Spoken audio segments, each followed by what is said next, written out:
a cargo de asuntos institucionales. ¿Tenemos un poco de retorno? ¿Puede ser? Un poco de retorno. Bueno, hablo un poquito más alejado del micro.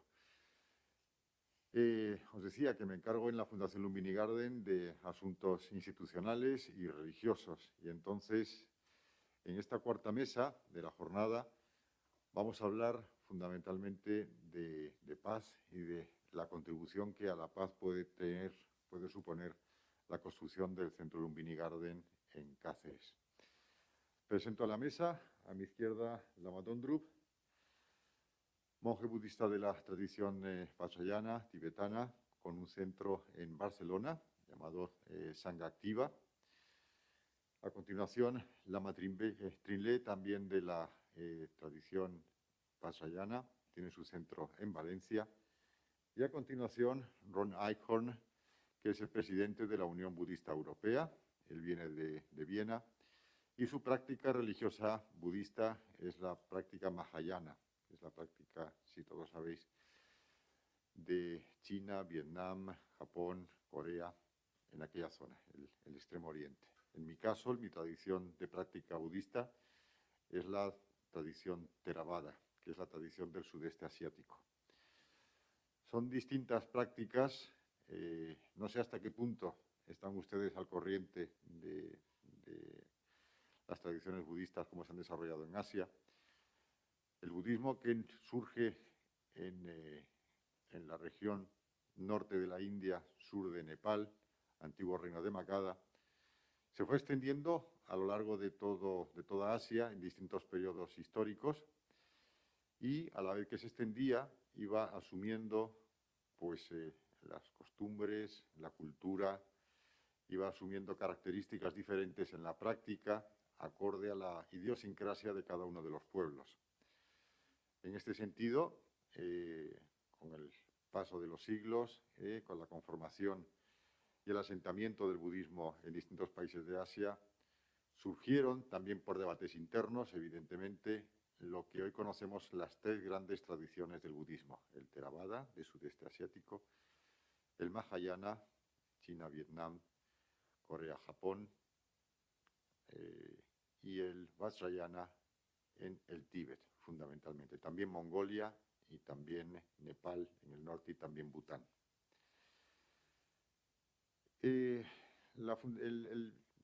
La llegada del budismo a España se produce, en primer lugar, por la conexión de los monjes jesuitas que llegan en su trabajo misionero a Extremo Oriente, con lo cual ellos empiezan a tener contacto. Y no es hasta los años, en realidad, 60-70, cuando el budismo empieza a extenderse por Occidente y empiezan a aparecer, con las oleadas de inmigración procedente de Asia, empiezan a aparecer centros budistas de corte étnico. ¿Qué significa esto? Significa que los grupos asiáticos, de población asiática que se establecían en Occidente, en Europa o en América, llamaban a un monje, a un director espiritual, a su centro, para que les atendiera. A su vez, ellos atendían, por supuesto, a ese monje. Esto no supuso más que empezar a darnos cuenta de la existencia en Occidente, la existencia del budismo. Sin embargo, eso sirvió poco para la difusión del budismo, en la medida en que esos centros étnicos eran centros bastante cerrados. De hecho, esa experiencia se ha ido desarrollando, se ha ido reproduciendo a lo largo de las décadas, y a día de hoy todavía la implantación del budismo en este sentido es escasa. El budismo también llega lógicamente al mundo académico, y el mundo académico, a partir de ahí empezamos una labor importante que empezaron otros estamos continuando, de traducción, de escritura de textos, para facilitar el conocimiento académico del budismo. ¿Por qué el conocimiento académico? Porque desde nuestra tradición judio-cristiana occidental, el aprendizaje se produce a través de los conocimientos intelectuales, de la aproximación intelectual. Una vez que hemos sobrepasado esa línea, las distintas escuelas, las distintas tradiciones budistas tienen distintas formas de desarrollo en la práctica. El Centro Lumbini Garden, que se construirá en Cáceres, tiene una vocación totalmente diferente a esos centros étnicos de los que he hablado anteriormente. Nuestra propuesta es traer el budismo de las distintas tradiciones y las distintas escuelas de Asia a Occidente con una perspectiva inclusiva. No queremos ser sectarios, sino todo lo contrario. Queremos ser inclusivos.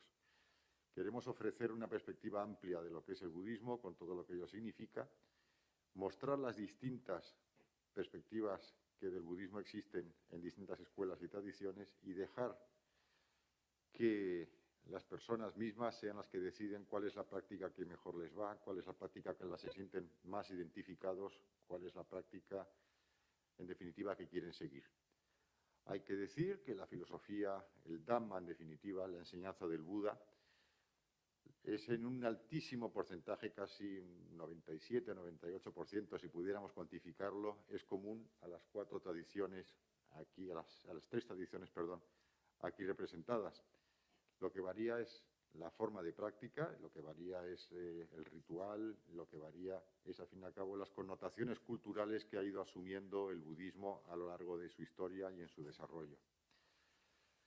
Como planteamiento, para esta sala, para esta mesa redonda, me gustaría empezar por hacer que esta mesa fuera lo más redonda posible, incluyéndoles a todos ustedes o a todos vosotros. De tal manera que, como tampoco sabemos cuál es vuestro nivel de conocimiento, el nivel de implicación en el budismo, no querríamos dejar a nadie con dudas o sin contestarle las preguntas que pudieran surgirles, con lo cual yo les invito a que en cualquier momento a lo largo de nuestra charla, de nuestro debate, puedan levantar la mano, esto es una sala pequeña, y podamos contestar y podamos hacer llevar la conversación hacia los terrenos que más nos puedan interesar. Como presentación del Centro Budista Lumbini en sus aspectos religiosos, nuestra propuesta tiene que ver con el funcionamiento final que tenga esta fundación, que tenga, mejor dicho, este centro de la Fundación Lumbini Garden. Se van a producir flujos de budistas que van a querer venir a lo que se empieza a llamar la quinta tierra budista del mundo, primera fuera de Asia. El budista, las prácticas budistas, bastante común a las tres tradiciones, es la peregrinación. Visitar las ciudades, los lugares que tuvieron una relación directa con la enseñanza del Buda. Hemos traído a Cáceres tierra de los sagrados lugares de Nepal y por eso se ha unido con la tierra de Cáceres. Estas tierras van a ser depositadas en pueden ustedes verlas cuando quieran. Y esto significa que hemos traído una parte de esa tradición, de esa vida del Buda, de esa enseñanza, la hemos traído a Cáceres, a España y a Occidente. Vamos a recibir entonces, como decía, flujos de turistas que vengan desde Asia, budistas, que quieren ver qué es esto de la quinta tierra sagrada. Lógicamente, cuando se ha construido, además de todo, un atractivo turístico. Y en ese centro budista que pensamos construir tiene que haber una representación de esos países, de esas gentes que van a venir desde Asia. Es una tradición de las comunidades budistas atender a los monjes, a los monasterios. Desde nuestra tradición judio-cristiana entendemos que el pastor es el que cuida al rebaño. A los sacerdotes católicos, protestantes, se les llaman pastores. En nuestro caso, en el caso del budismo, es el rebaño el que se hace cargo del pastor. Entonces es la comunidad budista la que es al final la dueña, la responsable de los centros budistas, de los monasterios, y los monjes ocupan ese puesto mientras que la comunidad lo permite. Si hubiera un monje que no cumpliera con su obligación o si la comunidad no estuviera contenta, invitaría a otro monje a ocupar su lugar. En el budismo no existe estructura, no existe iglesia, con lo cual no existe una estructura que sea propietaria de los templos. Los templos son de la gente, son del pueblo. Y el pueblo invita a los monjes a atenderles y al mantenimiento de dichos templos. Así pues, esta gente vendrá a Cáceres y espera encontrar aquí a los monjes de su respectiva práctica budista y tendrán que estar aquí, estarán aquí, con lo cual no podemos evitar esa faceta sectaria, de alguna manera, étnica, mejor dicho, en la que los monjes taís puedan recibir a los turistas taís y los monjes chinos a los chinos y los monjes de Sri Lanka a los cingaleses, etc. Sin embargo, esto tenemos que hacerlo compatible con nuestra propuesta de un centro inclusivo, de un centro abierto, de un centro colaborativo, que sería absolutamente inédito en los centros que se han abierto en Occidente en las últimas décadas. Vamos a tener presencia permanente de monjes asiáticos, pero también de monjes occidentales, budistas, en nuestro centro. Ellos se van a encargar fundamentalmente de la enseñanza. Va a haber un centro académico que va a tener en principio 2 titulaciones, una de estudios sobre la paz y otra de estudios budistas. Los estudios budistas estarán atendidos por monjes, por especialistas, por académicos y por eruditos, tanto laicos como del ámbito monástico, que serán quienes se ocupen. Y a esos monjes de distintas tradiciones y distintas escuelas, hoy lo hablábamos a la hora de comer, habrá que pedirles que hagan un esfuerzo por compatibilizar las diferencias que son propias de cada una de las tradiciones y de las escuelas. Esto va a ser, desde luego, como decía, inédito y va a ser la primera prueba de que la paz es posible, para empezar, en comunidades diferentes, de nacionalidades diferentes, con lenguas diferentes y con prácticas diferentes. Queremos que la enseñanza del Buda, que es una enseñanza fundamentalmente ética, los 2 pilares fundamentales del budismo son la disciplina moral, ética, y la práctica meditativa, en la medida en que la meditación supone un entrenamiento mental. El entrenamiento mental no es ni más ni menos que lo que va a permitir tener una visión más real, más cierta de lo que es nuestra actividad cotidiana, de lo que es el mundo que nos rodea. Entonces, estamos aquí representantes, como decía, de las 3 tradiciones y la primera pregunta que quiero hacer a la mesa es cómo veis desde vuestras distintas tradiciones esa posibilidad de convivencia. Lama Dondru. Muy buenas tardes. Pues muchas gracias, Ricardo. Convivir es interesante. Pues vamos a crecer mucho si conseguimos convivir. En el budismo, bueno, como os explicaba Ricardo, cuando le preguntas al budismo qué piensa sobre algo, no te puede contestar, porque el budismo no es una entidad única.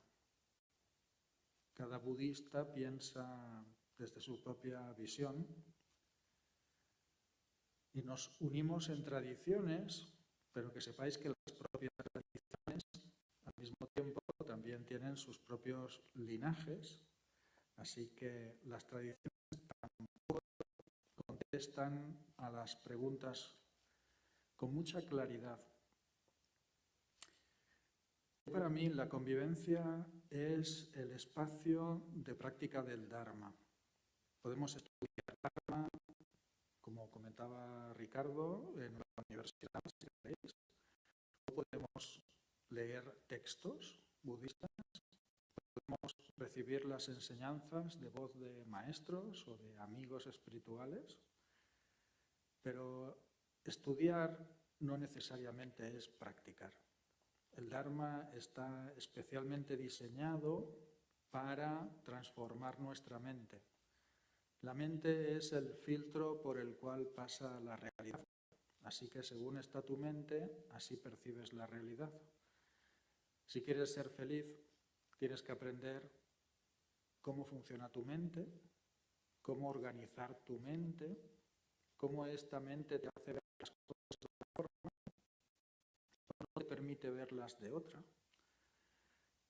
Buda nos dio instrucciones específicas para que identificáramos cómo está configurada nuestra propia mente y también nos dio instrucciones para aprender a transformar la mente en lo que a nosotros nos resulte más beneficioso. Así que la forma de saber si tu transformación mental se está llevando a cabo es intentando ser tú mismo sin afectar negativamente a los demás, o incluso, cuando ya eres muy bueno en ello, siendo tú mismo beneficiar a los demás. La práctica del Dharma va de esto. Y en la convivencia es donde están los grandes retos. En los monasterios tenemos este reto constantemente. Normalmente los que vivimos en monasterio, la gente viene al monasterio a encontrar la paz.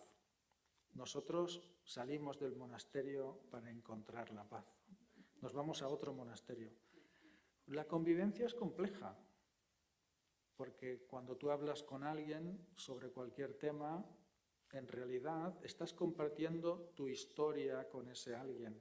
Cuando tú le dices algo a alguien que ya conoces desde hace mucho tiempo, lo haces refiriéndote a la experiencia directa que tú has ido acumulando con la convivencia con ese alguien. Por eso, una tercera persona observando la conversación muchas veces no entiende por qué os estáis enfadando. No sé si os ha pasado esto últimamente, pues estáis diciendo lo mismo, ¿por qué os estáis enfadando? Pues porque no estamos diciendo lo mismo. Cada uno tiene su propia experiencia vital, cada uno tiene su memoria, sus recuerdos, y si no trabajamos con ello, nos es muy difícil vivir el presente con luminosidad, con calma, con serenidad. Así que cuando tengamos este espacio, veremos lo que somos capaces. A mí personalmente me gustaría que fuera una referencia, una inspiración de cómo se puede convivir de una forma beneficiosa para los que están conviviendo y para los demás. A mí me gustaría que fuera eso, pero que ya yo preveo que van a haber ciertos conflictos que tendremos que ir superando y que nos van a ayudar a crecer seguro. Porque una vida fácil tampoco es la forma de crecer. Hay que retar a lo que piensas, a lo que sientes. Y la convivencia lo reta constantemente. Así que yo espero que el proyecto del Buda y de los monasterios nos rete a los budistas y que los que observen el proceso también aprendan de ellos. O sea, que sepáis que todas las tradiciones a nivel interno tenemos conflictos. El budismo es una tradición de paz, sobre todo cuando los budistas hablan con no budistas. Pero nosotros, que sepáis que tenemos nuestro proceso. Normalmente nos preguntamos quién es más budista, tú o yo. Y tenemos que ir demostrando al otro que eres más budista. Entonces, en un lugar donde estaremos todos los budistas, vamos a ver quién gana. O sea que vamos a disfrutar mucho. No os lo perdáis, sobre todo no os lo perdáis.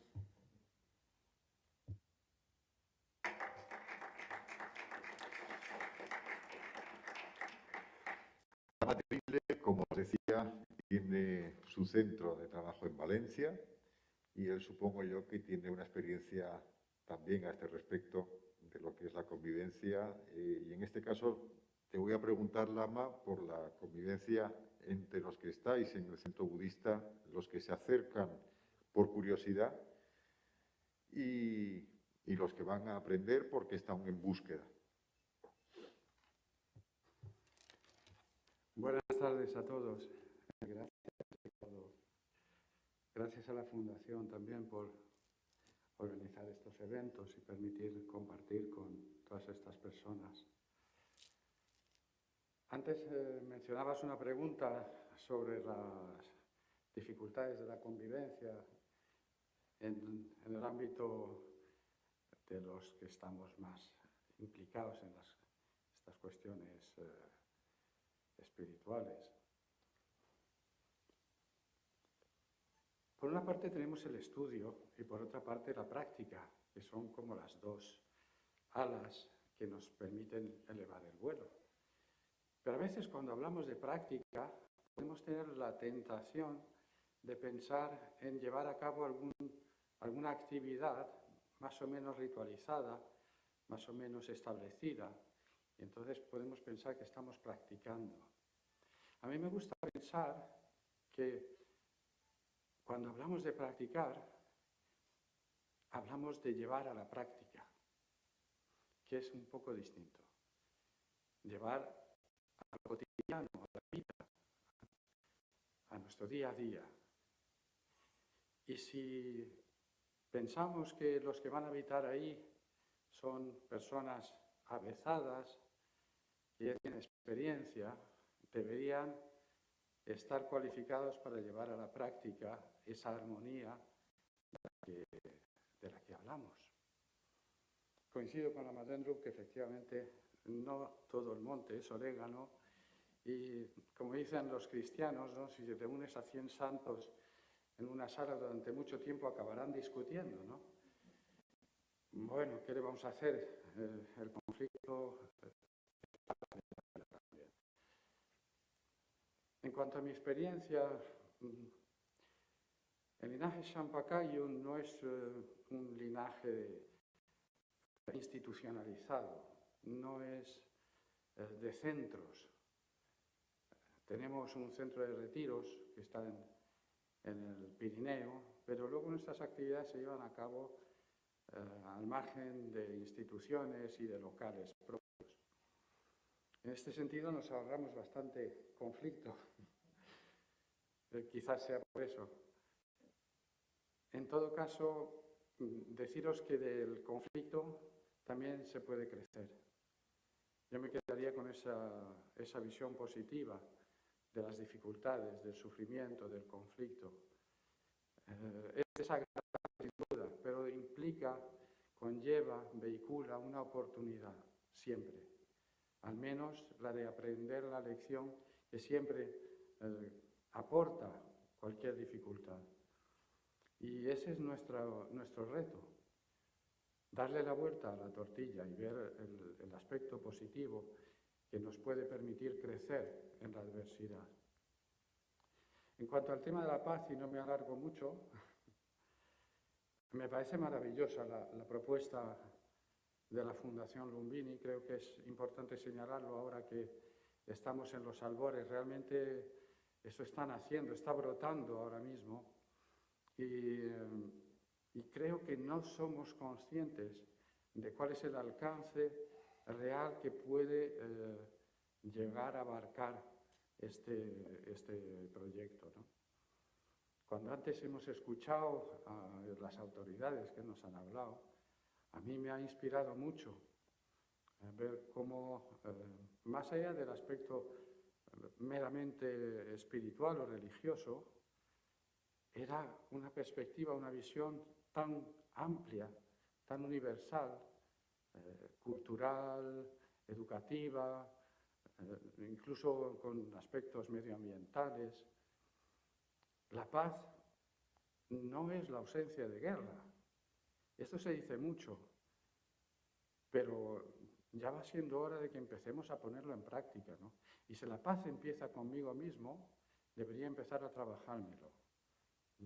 Y para eso el budismo nos ofrece herramientas, nos ofrece recursos prácticos, concretos, para ir trabajándonos, ir transformándonos, ir avanzando hacia adentro, ir avanzando hacia ese estado de ecuanimidad, de armonía, que nos permite ser paz y tener paz que poder compartir con otros.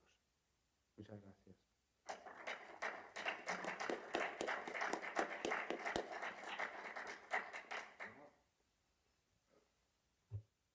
Que se nos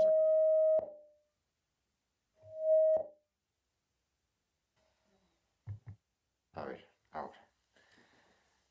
Gracias, la Matilde. es el turno de Ron Eichhorn. Le voy a dar una vuelta de tuerca a la pregunta.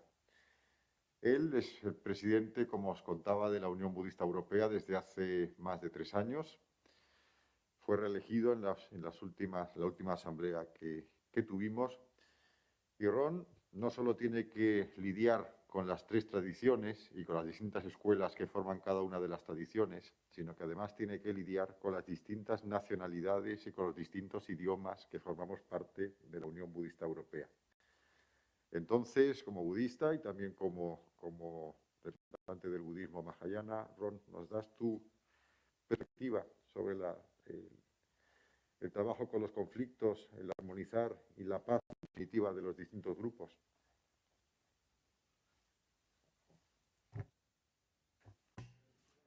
Muchas gracias, Ricardo.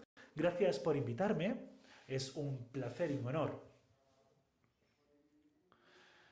La Unión Budista Europea representa a casi todos los budistas en Europa y somos muy diversos, personas de distintos países, con distintas lenguas, distintos puntos de vista, mentalidades, viniendo de distintas tradiciones, la meditación, la práctica. Algunos practican la meditación, otros no. Algunos tienen únicamente la estatua de Buda, otros no. Por lo tanto, hay una gran variedad. Y debido a esto, también hay algunos conflictos. Cuando dije que quería este evento, porque hubo gente que dijo, ¿por qué es necesario construir una estatua de Buda en España? Estos recursos quizás se podrían utilizar en otra cosa.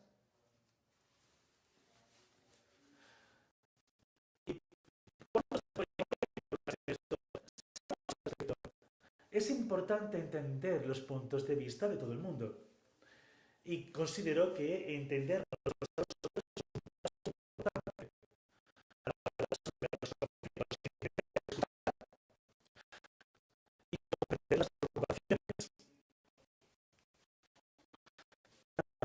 honestidad es importante. No podemos llevar a cabo una agenda sin ser honesto con los demás. Tenemos que ser transparentes y honestos. Y esto ya lo hemos discutido desde muchísimos puntos de vista, desde distintas aristas, ángulos. Personalmente, en mi tradición, mi maestro siempre decía que Buda conocía bien a las personas y Buda también sufría a la persona. Y es el principio fundamental de este universo. Son las personas y todo lo que alrededor de las personas, todo lo que existe. Una estatua en mi tradición representa estos principios fundamentales. Tener una conexión, y esto establece una conexión, una vez más, a través de la imagen o de la estatua. Esto nos ayuda a desarrollar nuestro potencial para ser uno con nuestro principio fundamental. Hay una utilidad. Y esto lo hemos discutido, como digo, desde puntos aristas, y al final hemos llegado al punto en común de que este proyecto incluye o alberga muchos retos, muchos obstáculos que van a aparecer de cara al futuro, pero también es una gran oportunidad. Una oportunidad para sobrepasar, para resolver esos conflictos, para aprender a resolver conflictos, para poder mirar más allá de lo que tenemos en nuestra mente, más allá de lo que pensamos, para confrontarnos a nosotros mismos con nuestros propios bloqueos. Y considero que esto es un proceso muy importante en sí mismo. Y como se ha dicho anteriormente, el budismo va sobre no dañar a otros principalmente. Esto no significa que no haya conflictos, claro que hay conflictos. Pero si miramos a esto desde un punto de vista positivo, los conflictos nos ayudan a descubrir algo en nosotros mismos y nos ayudan a cambiar. Por tanto, no hay que tener miedo de los conflictos si lo atajamos de forma correcta. Considero que estos retos y estas oportunidades que se nos van a ir presentando en este proyecto pueden ser muy beneficiosas si somos capaces de enfocarlos de manera correcta.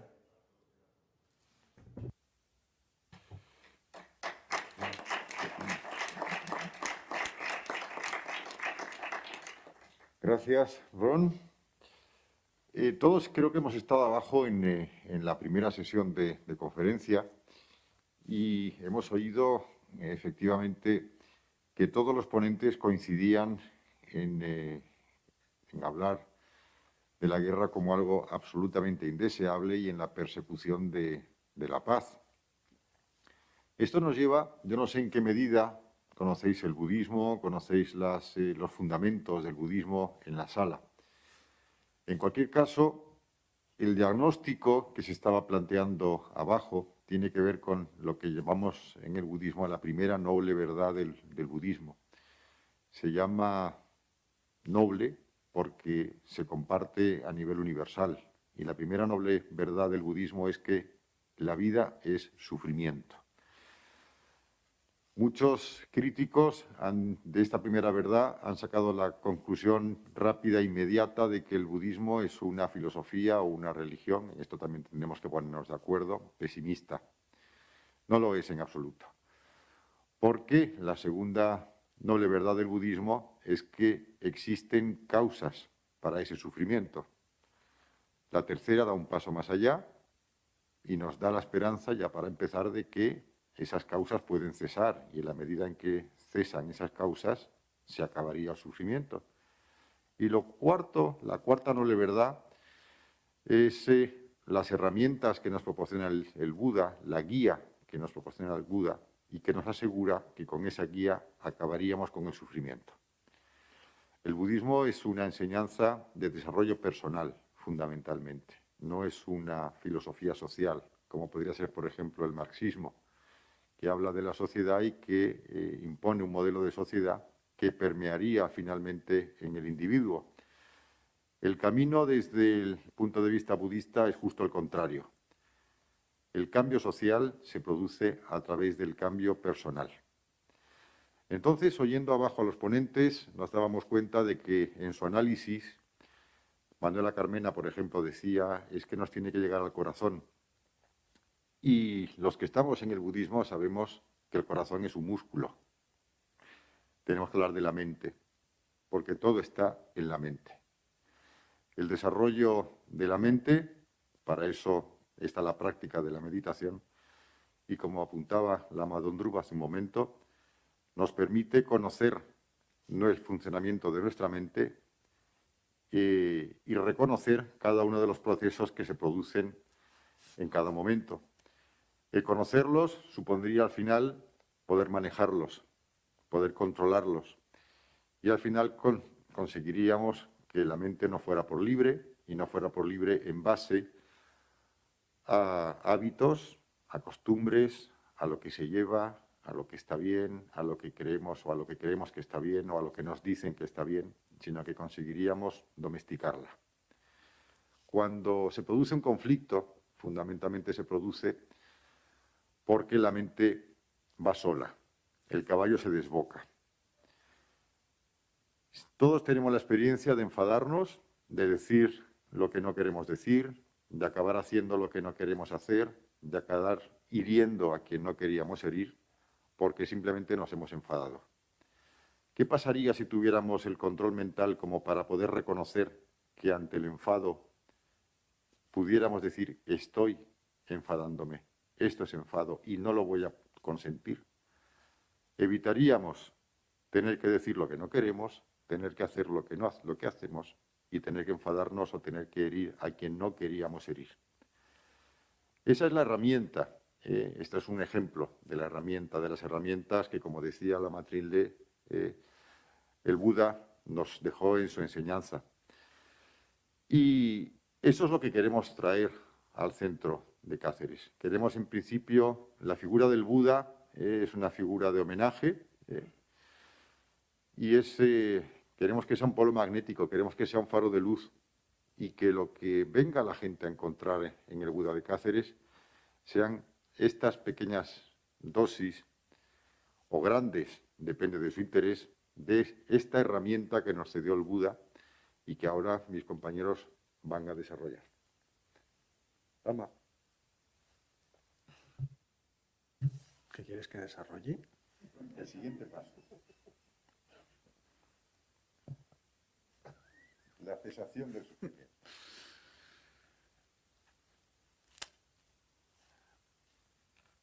Las herramientas. Estoy practicando el silencio. Muy budista esto. Lo bueno de ser budista es que te callas un rato y queda bien. Es como ir con hábitos. Y vas con hábitos por la calle, te permiten ciertas cosas. Yo puedo sonreír. Bueno, ahora con las mascarillas es más difícil. Pero a un monje budista se espera que sonría. Yo he probado a sonreír sin los hábitos y no tiene el mismo efecto. Es curioso. Según cómo te miran, como diciendo, ¿qué te pasa? ¿No? Y si no sonríes con hábitos, cuando vamos de peregrinaje a Nepal también nos pasa igual. Los que vienen en el grupo comentan entre ellos, es que esta gente es feliz, están todo el día sonriendo. Y yo normalmente, que ya llevo más tiempo allí, digo, ¿cómo puede ser que estén tan sonrientes los nepalíes? Si yo no los veo tan sonrientes. Entonces te fijas un poco y ves que los peregrinos sonríen a los nepalíes y los nepalíes sonríen a los peregrinos. Es muy bonito de ver, porque cuando estás así y observas, esto también pasa aquí, si alguien te sonríe con naturalidad, lo que surge de ti fácilmente es una sonrisa, sale solo. Entonces, si queremos que en nuestro alrededor hayan sonrisas, más que exigir que los demás nos sonrían, tenemos que saber cómo despertar la sonrisa en los demás. Y despertar la sonrisa en los demás pasa por nosotros. Esta es la idea de la segunda noble verdad. Al final es, si la gente no te sonríe, tú tienes una parte ahí. Busca cuál es tu parte. Más que exigir que el mundo sea de una forma determinada, transfórmalo. Actúa, transfórmalo desde lo que tú quieres que sea. ¿Y qué es lo que quieres que sea? Esta es una pregunta muy bonita. ¿Cómo quieres que sea el mundo? ¿Cómo quieres que te trate el mundo? Si pudieras escoger tu personalidad, ¿cómo te gustaría que fuera tu personalidad?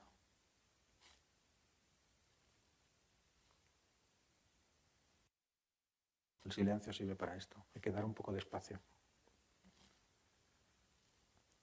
Según cómo, o al menos a mí me pasó, yo pensaba que mi personalidad me venía dada y que era un tema de mis padres y de mis abuelos y de mis tíos y que yo aquí no tenía nada que hacer. Así que incluso defendía las tendencias que yo tenía, las defendía como que yo era eso. Cuando descubrí el budismo, una de las primeras lecciones que aprendí es que lo que te ocurre no te ocurre porque sí. La ley del karma. La ley del karma hay que tratarla con cariño, porque cuando la ley del karma llega a Occidente, con las versiones New Age, la han desvirtualizado un poquito. Es un poco más compleja. Yo no la entiendo, la ley del karma. Cuanto más la estudio, menos la entiendo, para que entendamos. Es algo muy complejo, porque va de sutilezas. El karma no es lo que te pasa de por sí, sino todo lo que ocurre en el mundo sutil.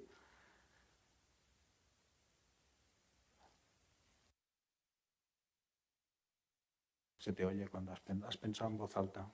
Has dicho por fuera del cuadro. ¿A que sí? ¿Ves? Es que leo la mente.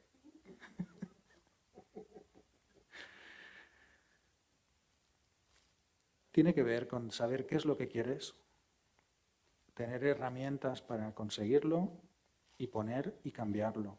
Ya, deja de defender tu personalidad, aquella que no te gusta, deja de defender eso y cámbiala.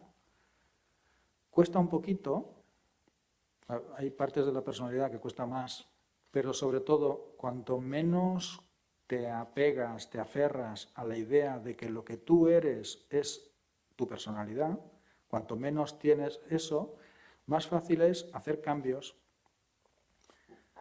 Es bonito, por ejemplo, cuando estás delante de una situación que normalmente te sienta mal, porque sí. A mí me pasaba con mi madre. Yo con mi madre, las madres son seres bondadosos, cariñosos, pero yo no sé por qué con los hijos se enfadan. Yo creo que tienen como un don especial la madre de preguntarte exactamente lo que no quieres que te pregunte. No sé si os pasa. Es un don que tienen. Y entonces, pero yo no quería estar enfadado con mi madre, más quedaba muy mal que yo como budista estuviera enfadado con mi madre. Entonces yo me proponía como voto personal, hoy no me voy a enfadar con mi madre. Y me preparaba, iba. Normalmente, con este voto duraba 5 minutos sin enfadarme con mi madre. Es súper interesante, pero yo había decidido no enfadarme y me enfadaba, lo cual me llevó a mí a una reflexión. ¿Quién decide cómo estoy yo? Porque si yo decido estar de una forma y no lo consigo, en realidad, ¿quién soy yo si no soy el que decide cómo estoy? En budismo, que sepáis, tenemos herramientas para cambiar todo eso. Cuesta un poquito, tampoco es cuestión de vender esto como si fuera nada, te haces budista y ya lo tienes, que hay gente que cae en la trampa. Yo me hago budista y ahora me enfadaré con mi madre. A mí me costó más de 20 años practicando. Ahora la miro y la sonrío. Y ella me sonríe. Y me pregunta y no me afecta. Esta segunda noble verdad tiene que ver con eso. Es aprende y transforma. El sufrimiento que estás teniendo no es exclusivamente algo que viene de fuera. Una cosa, habéis oído la frase esta, últimamente se dice mucho, una cosa es el dolor y otra cosa es el sufrimiento. El dolor no puedes hacer nada por evitarlo, pero el sufrimiento es todo lo que hace la mente cuando se relaciona con el dolor. Pues en la vida, el sufrimiento, muchos de los sufrimientos que tenemos en la vida es sencillamente algo inventado por la mente. Nada más que inventado. Muchos de los miedos que tenemos, miedo a tener un accidente. Es un miedo muy interesante. Pero fíjate, según cómo, tener miedo a tener un accidente es lo que produce el accidente al final. O vergüenza. O miedo a tener... Fijaros, muchos de los miedos que tenemos son preventivos. Miedo a que me abandonen. Miedo a que me dejen. Miedo a que no me quieran. Son súper interesantes, pero en realidad no nos permiten ser felices. Y esta segunda noble verdad ahonda sobre ello y el Buda aprovecha este conocimiento para darnos información para cómo gestionar la mente y salir de ello. Más o menos era esto que querías. Gracias, Lama. A ti.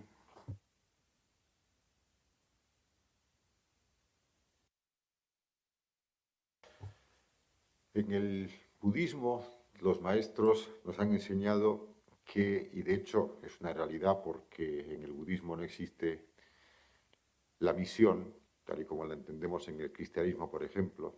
Los cristianos llegaron a América y abrieron misiones, y los budistas no tienen esa concepción misionera. Yo pregunté al principio de mi aventura budista con mi maestro que por qué no hacíamos proselitismo. Y él me dijo que no se podía hacer.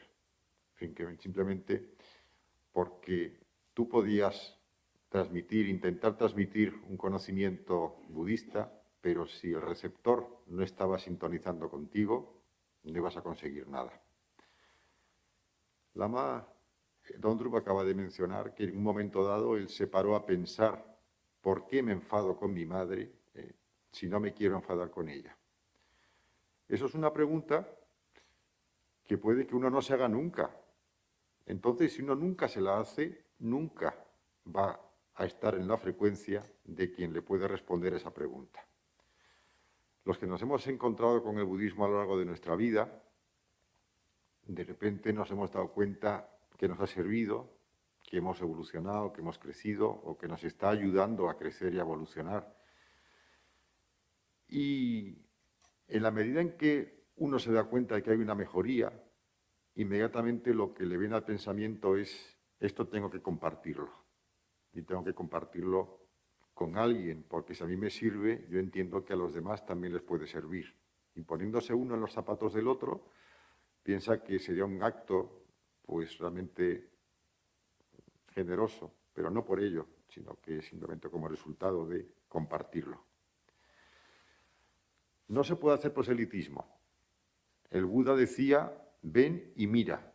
El Buda nunca intentaba convencer.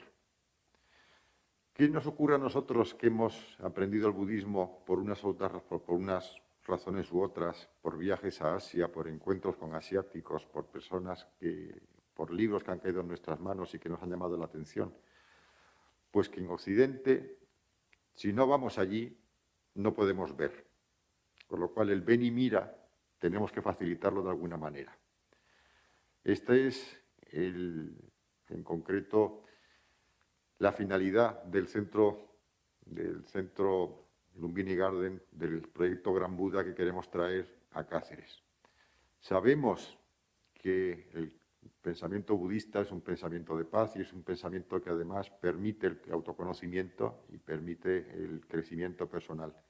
Queremos dar esa oportunidad a España, a Extremadura, por supuesto, a Cáceres, por supuesto, y que sea más fácil que un occidental pueda llegar a acercarse al budismo, investigar por su cuenta, trabajar por su cuenta y mejorar. Entonces, Lama Trinlé quería que diéramos un paso más en cómo cesar. El Lama Dondro nos ha acercado un poquito sobre lo que son las herramientas, y me gustaría saber tu opinión sobre cómo podíamos hacerlo una vez que tuviéramos aquí el centro budista.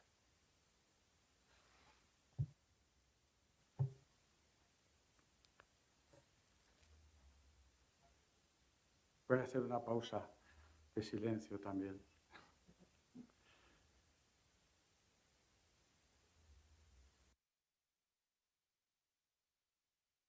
Lo que el Buda enseñó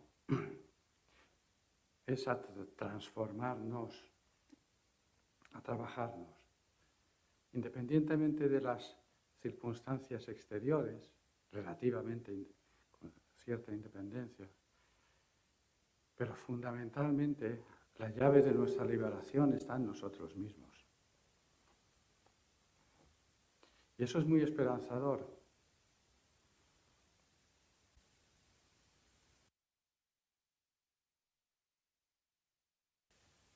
La teoría la sabemos todos. Todos hemos leído muchos libros. Algunos incluso ya han sido traducidos al español, muchos no. Pero no hay lectura que nos libere por sí sola. Hay que llevarlo a la práctica, hay que asimilarlo, debe ser algo que nos transforme. Y eso está en nuestra mano y solo en nuestra mano.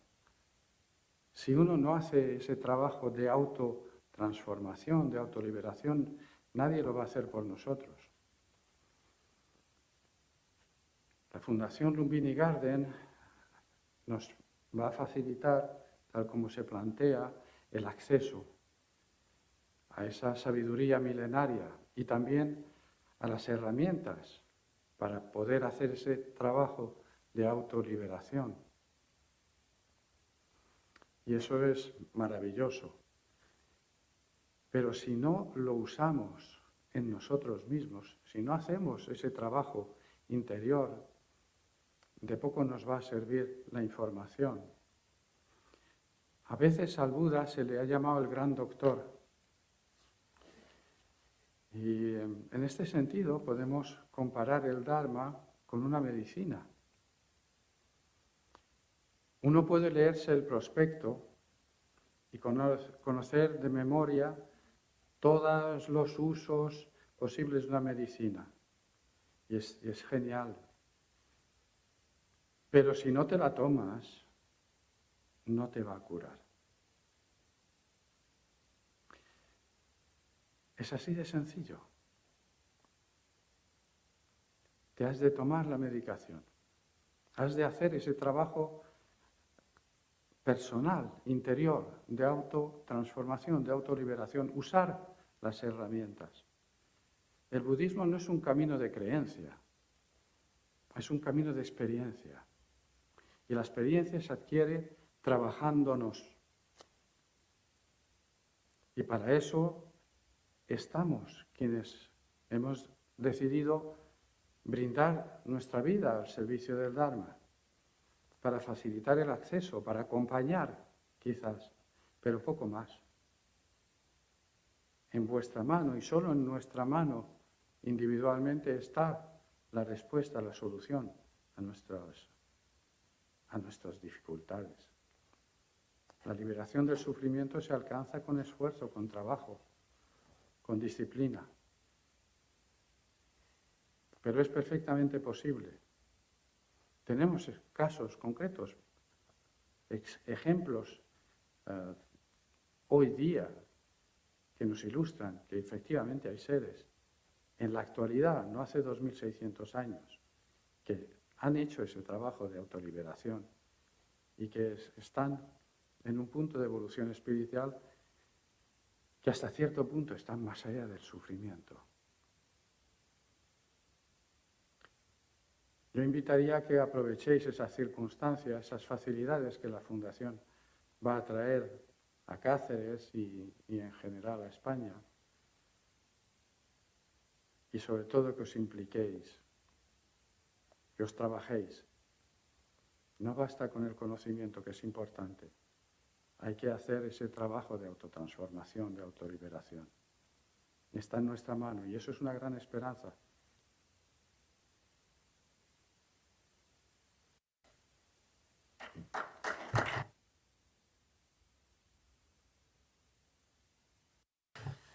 En estos días hemos estado definiendo, hemos tenido que atender a la prensa que nos ha preguntado sistemáticamente por qué esto es un proyecto nuevo, porque el conocimiento, por regla general, por parte de la población del budismo es muy escaso.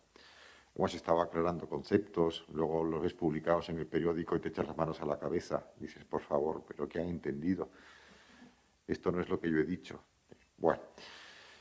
En cualquier caso, hemos hablado en estos días del puente que puede suponer, que queremos establecer, que queremos que el centro Lumbini Garden, que el Gran Buda suponga entre Oriente y Occidente. Acabamos de mencionar que queremos traerlo para facilitarlo, para aproximar. Hay razones de todo tipo que hacen que este centro sea más pertinente que nunca. El centro de gravedad del mundo está derivando hacia Asia. Asia se va a convertir en la referencia a nivel mundial en términos económicos, en términos culturales y en muchos aspectos. Entonces, nuestra experiencia europea es que llevamos mucho tiempo intentando que los centros tengan mayor proyección, que nuestro trabajo tenga mejores resultados, pero siempre nos encontramos con la limitación de que somos una inmensísima minoría. Entonces, hacer llevar nuestro mensaje, nuestro discurso a la sociedad en general es complejo. Y luego, no solo por nuestra circunstancia numérica, sino que además esta sociedad occidental, con sus características, con la publicidad, con el marketing, etcétera, etcétera, no solo no ayuda, sino que va absolutamente en contra.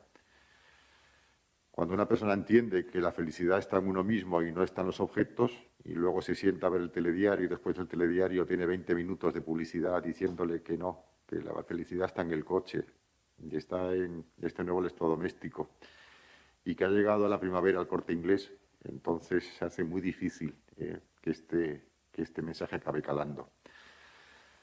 Entonces, siempre en nuestras reuniones en Europa, de nuestros centros budistas, que ponemos en común nuestras experiencias, nuestros pequeñitos avances, de repente un curso de meditación, de repente un retiro, de repente un congreso, siempre llegamos a la conclusión de que nos hace falta la ayuda de Asia, donde allí el budismo sí es mayoritario.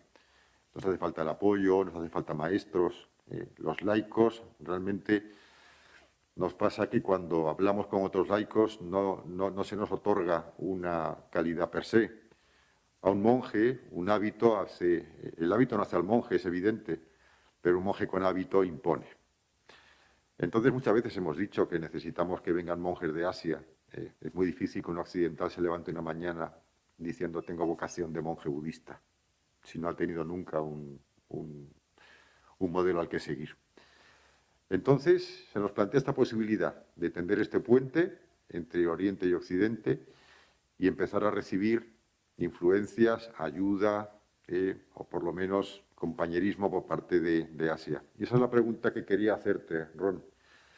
¿Qué podemos esperar o qué necesitaríamos del budismo asiático para el crecimiento del budismo en Europa?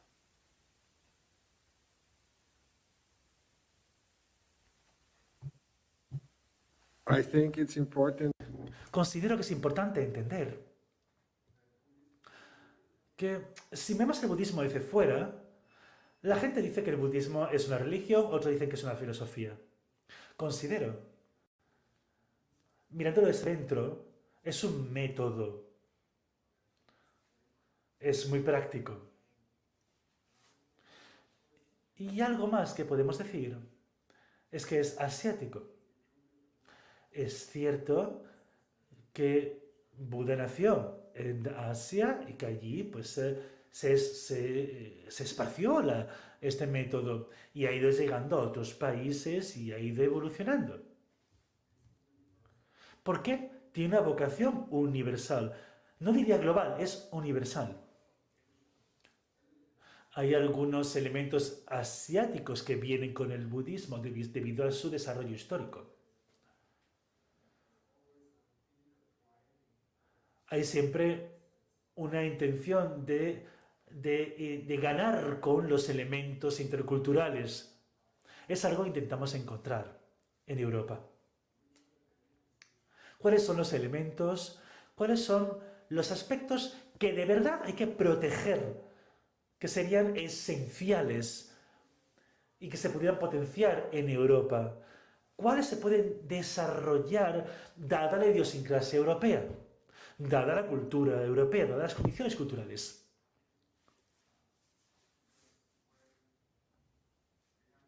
Porque también tenemos que entender que no podemos importar el budismo como un bien, como un objeto. Si no, no funcionará. Y esto es lo que ha ocurrido históricamente.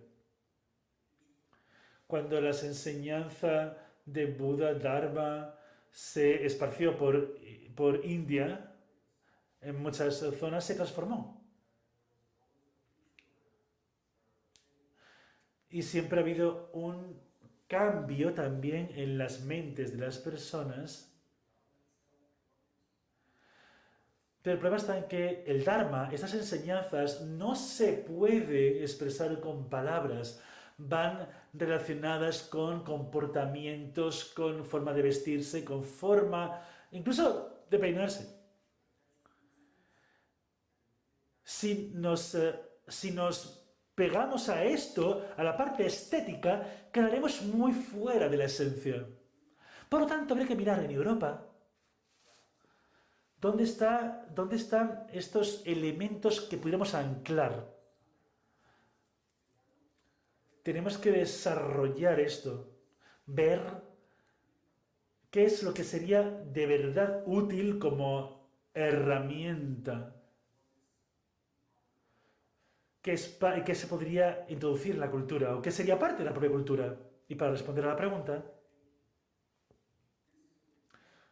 creo que es algo complicado. Va a ser complicado para que los asiáticos nos enseñen, porque ellos no lo ven así. Somos nosotros los que tenemos ese punto de vista.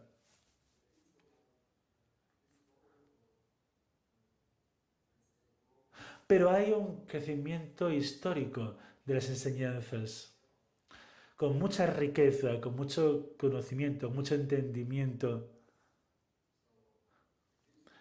que dice que de verdad podemos adquirir este método. Tenemos que entender que, como dije anteriormente, no es un objeto, como has dicho antes, un coche o un electrodoméstico. No, esto no es físico. Necesitamos que nosotros adquiramos este método por nosotros mismos y para nosotros, o no va a durar para siempre.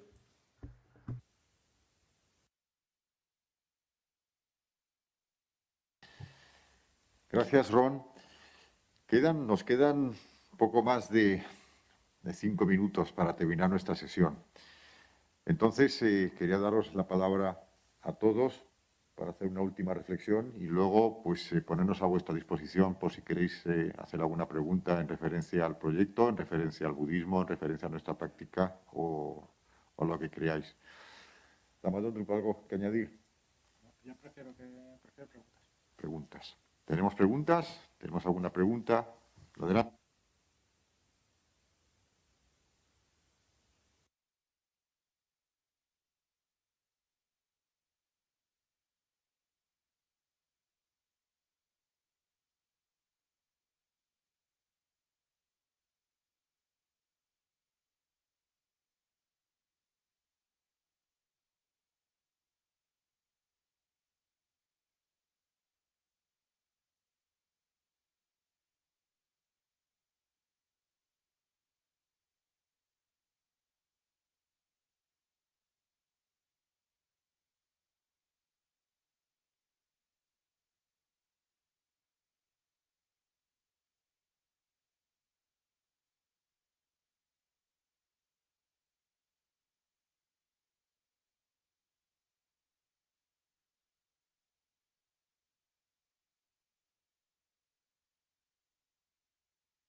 Gracias por la pregunta. Voy a aclarar, es decir, el lenguaje es una convención y como convención tenemos que ponernos de acuerdo simplemente en qué entendemos cada uno por cada término.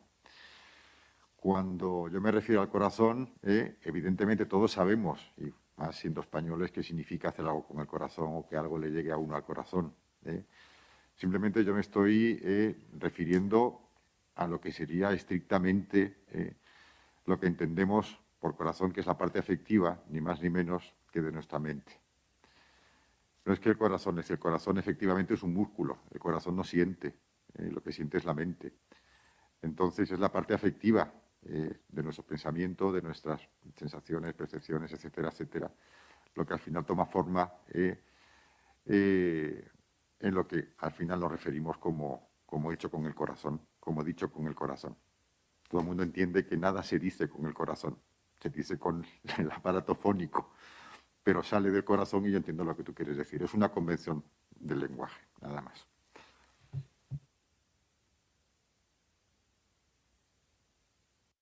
Interdependencia, ni más ni menos.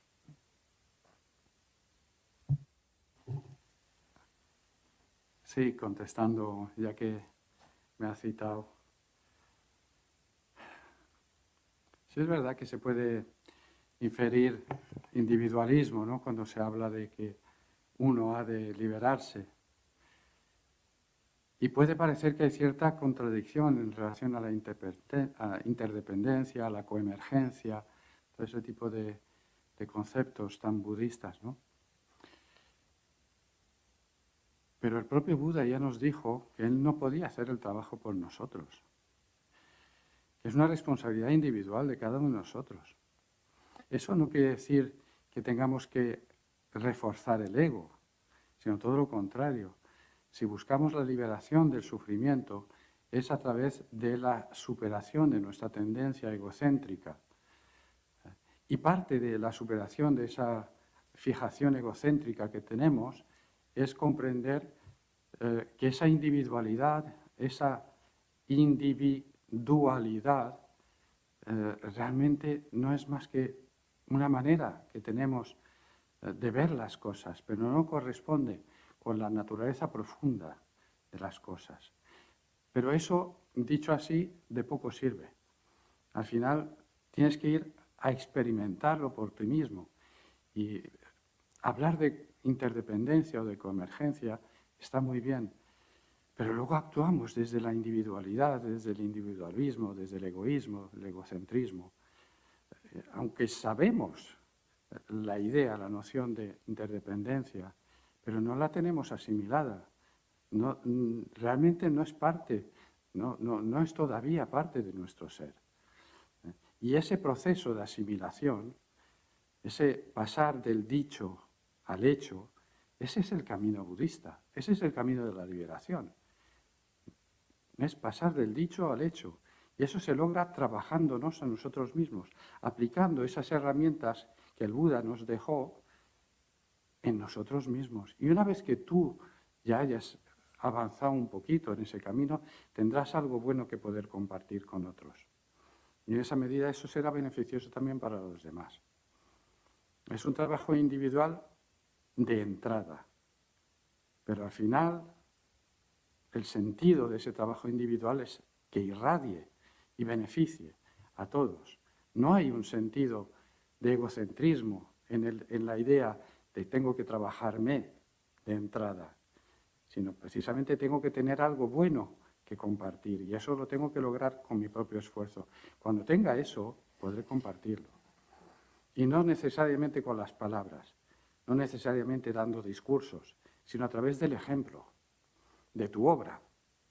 A través de sus obras los conoceréis, efectivamente. Hablaba antes Ricardo de que no tenía sentido no hacer proselitismo.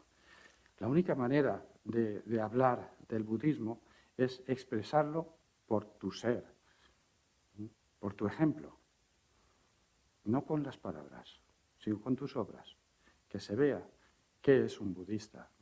Porque si lo que se ve es alguien que gesticula en un templo y luego sale a la puerta y se enfada por cualquier tontería, tú habrás podido decir cosas maravillosas del budismo, pero lo que ven de ti es un mal ejemplo.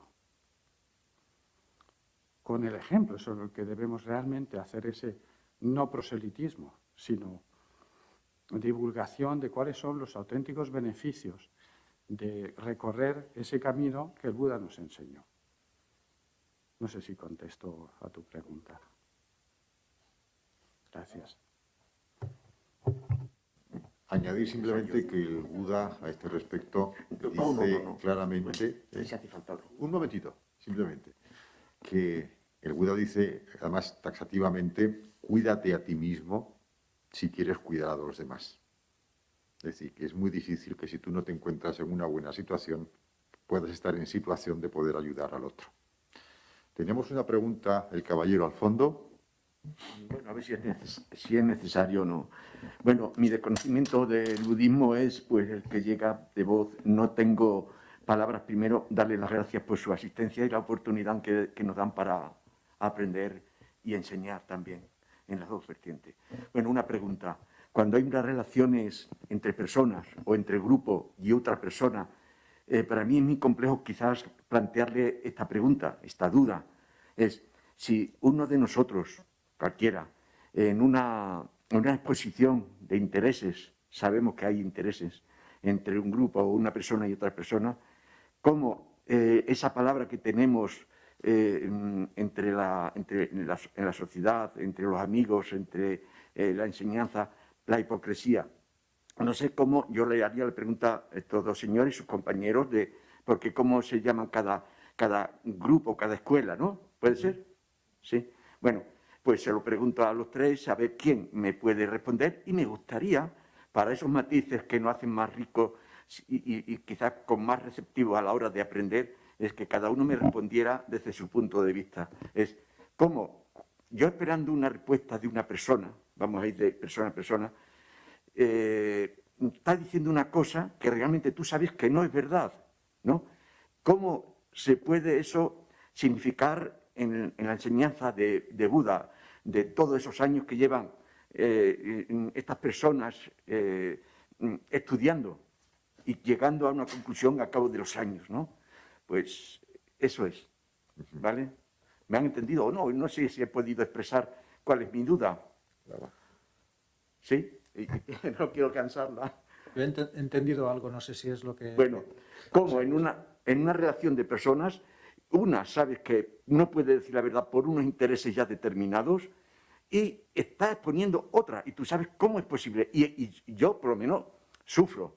Ya. Y eso hace que el resto de la sociedad se vea influenciada por esa exposición tan negativa, tan hipócrita, que realmente está tapando unos intereses cuando tú sabes que no es lo que estás diciendo. Yo la pregunta que le haría Vale, es... sí, gracias. Pues. No, espera. Déjale el micro un momentín. ¿Qué aporta el sufrimiento que está experimentando en la solución del problema? El sufrimiento, según mi experiencia, es, pues, o bien luchar, y ese luchar puede tardar un día, puede tardar semanas, puede tardar no volver a esa persona que te ha producido ese malestar o ese interés no se vaya y al final se produzca contradictorio con lo que ponía este grupo, esta persona, con lo que realmente ha sucedido, hasta que no se vaya eso, pues voy a estar siempre, digo por la exposición, que durante la vida de uno puede producirte. No se me va, eso es como una experiencia que queda dentro del cuerpo, ¿no? De la mente, como decía. Pues Sí. esto es precisamente lo que en budismo consideramos que hay que cambiar. O sea, lo que no puede ser es porque que los demás lo hagan mal, esté usted sufriendo. Y que desde ese sufrimiento lo que va a acabar haciendo también va a repercutir en negatividad, porque si usted se enfada con A, luego se girará y transmitirá eso a B y a C. No podrá disfrutar.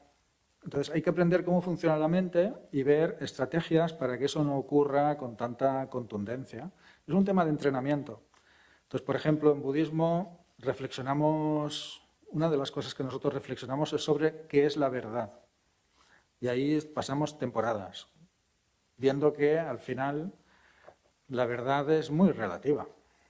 Lo que para mí es verdad, para usted no es verdad. ¿Y cuál es más verdad? ¿La que es para mí o la que es para usted? Con la hipocresía también, pues hay veces que uno dice lo que le gustaría, no tanto lo que es. A veces cuando alguien te está diciendo una mentira, te está diciendo algo que tú sabes que no es lo que está diciendo, si te está sentando mal, es porque algo tuyo se está movilizando.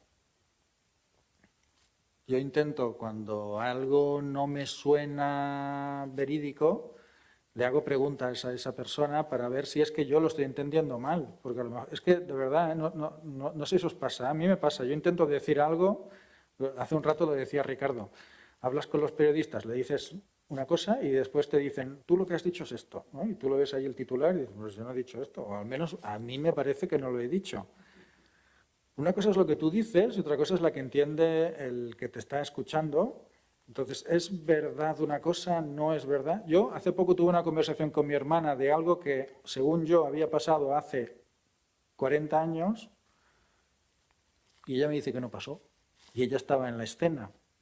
Es curiosísimo, no sé si os ha pasado esto, ¿eh? ¿Te acuerdas cuando pasó no sé qué? No, yo no me acuerdo. Llega un momento que ya no sabes lo que es un sueño, lo que es verdad. A lo mejor es que el Alzheimer me está atacando.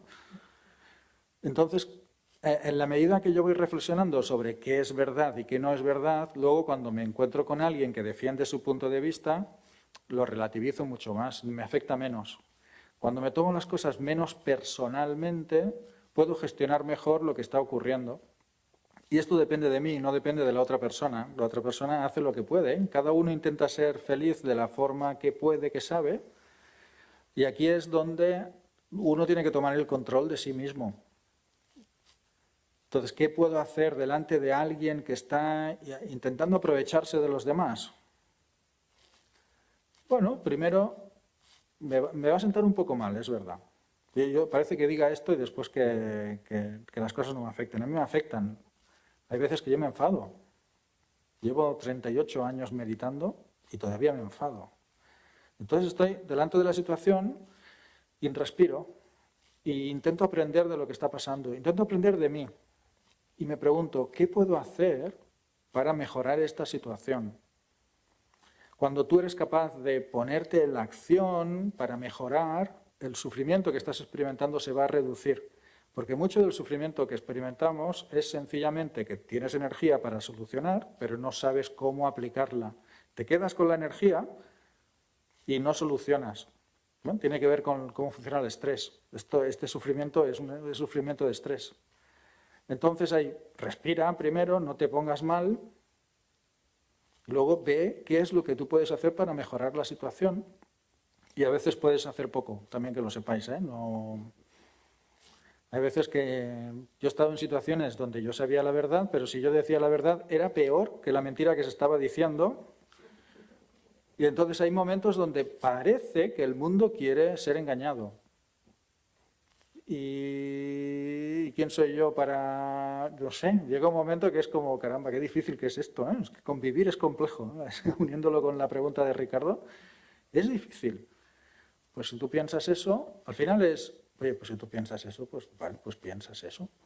Yo pienso una cosa diferente y ya está. Y seamos amigos, si es que se puede ser amigo.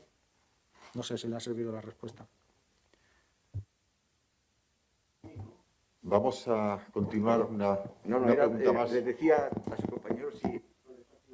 Todos, supongo que a todos, ¿no? Sí. Sí. Vamos a continuar. Este caballero, tenemos tiempo para una pregunta más. Enseguida. Quería preguntarle a Ron Eichhoff y a ti, Ricardo.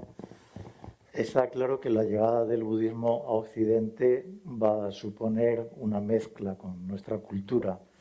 Está claro también que eso ya lleva un tiempo ocurriendo y que una parte de lo que está transformando es que hay cada vez más peso tanto en las enseñanzas como en la maduración en nuestra cultura del budismo en la parte laica. Y quería preguntar cuál es vuestra opinión y también a la Fundación Lumbini si en vuestra planificación de lo que va a ser el desarrollo del centro budista en Cáceres, ahí también se considera pues la posibilidad de invitar a maestros occidentales que claramente llevan ya tiempo desarrollando el Dharma, o simplemente estamos mirando hacia Asia y mirando hacia la comunidad monástica, o cómo lo veis.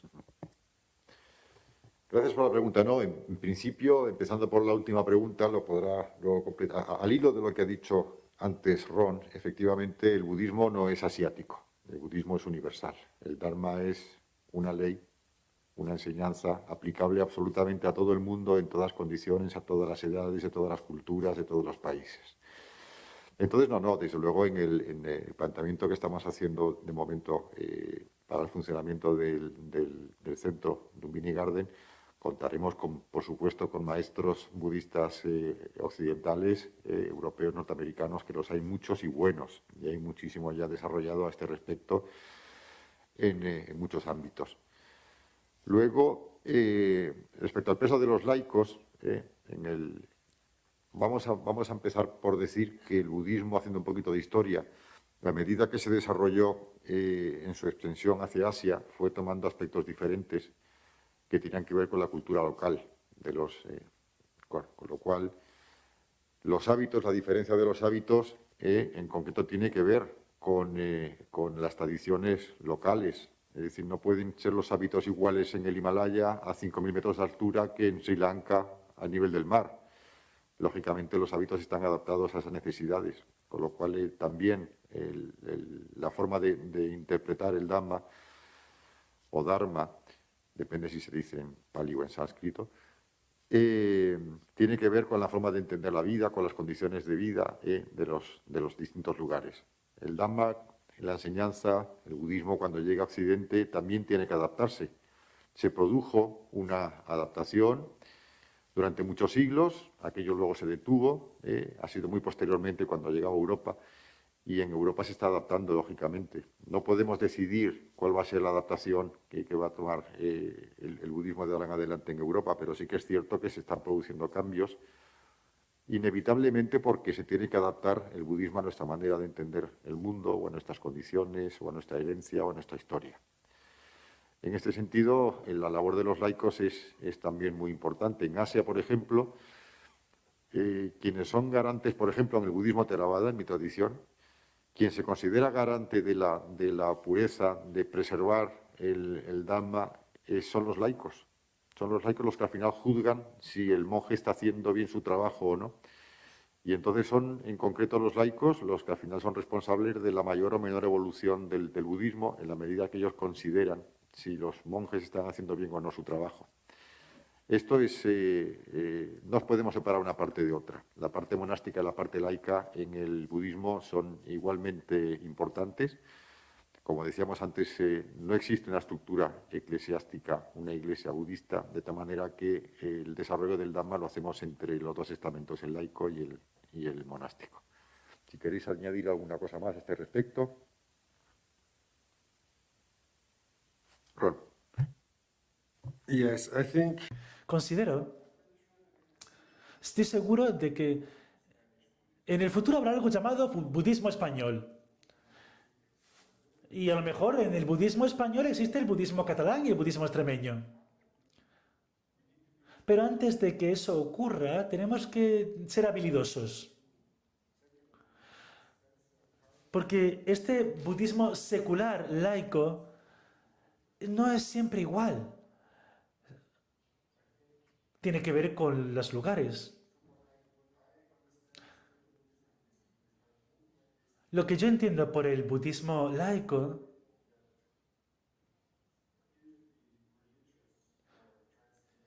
es que todo aquello que es religioso o trascendental tiene un enfoque más científico, más pegado a los hechos, más pegado al comportamiento, aunque hay muchas formas de entender esto, obviamente. Pero considero que todas las distintas evoluciones que pueden haber tienen que tener un centro común. Tenemos que entender la cultura local. Y esto es algo que ha ocurrido en toda la historia del budismo. Hay gente que ha adaptado el Dharma a sí mismo, manteniendo las cosas que le gustan, las cosas que entienden, y rechaza lo que no le gusta, o lo que no entiende. Otras personas se adaptan ellos mismos al Dharma. Y esta es la forma en la que podemos sobrevivir. Este es el enfoque que tenemos que adoptar. Pero es necesario ser muy habilidosos para poder desarrollar la sabiduría. De lo contrario será imposible. Y hemos agotado nuestra hora y media de mesa redonda. Queremos agradecer de verdad vuestra asistencia. Haremos lo posible por volver a Cáceres cuanto antes, porque lo que estamos haciendo en Cáceres tiene que estar hecho también con toda vuestra colaboración. Muchas gracias y buenas noches.